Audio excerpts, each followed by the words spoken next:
Because I bought my first house here when I got married back in 1982. That was so a long time ago now.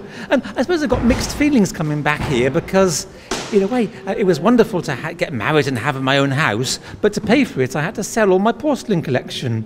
I used to go down Portobello Road and I used to buy early bits of china and collected them, and I found all sorts of rare pieces, and the whole lot had to go, and instead I bought the house here on the Progress Estate.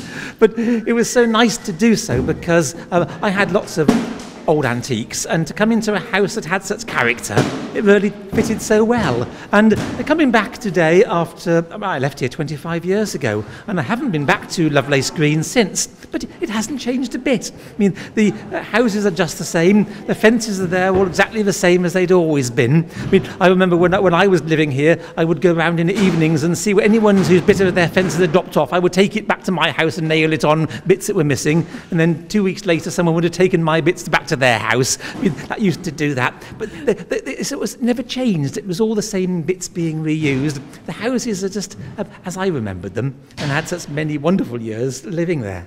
Yeah. So do you think it's good that we're celebrating the fact that it's 100 years old now? Yes, I mean, incredible, 100 years. And I mean, to me, it was that they seem like modern houses. They're so clean, lines, they're so perfectly functional.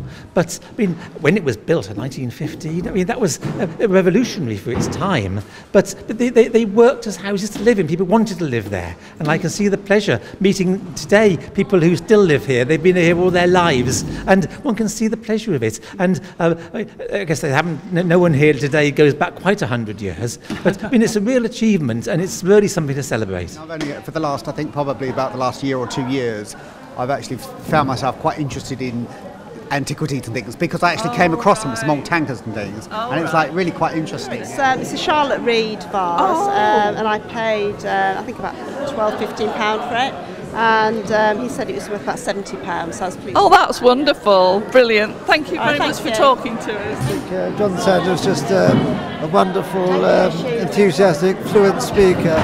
Yeah, and this brilliant. pot, my mum bought a boot fair. Oh. And he valued it at £100. Oh, that's wonderful. And he's just confirmed it's 1930. Oh, 1930. Belgium. Oh, wonderful.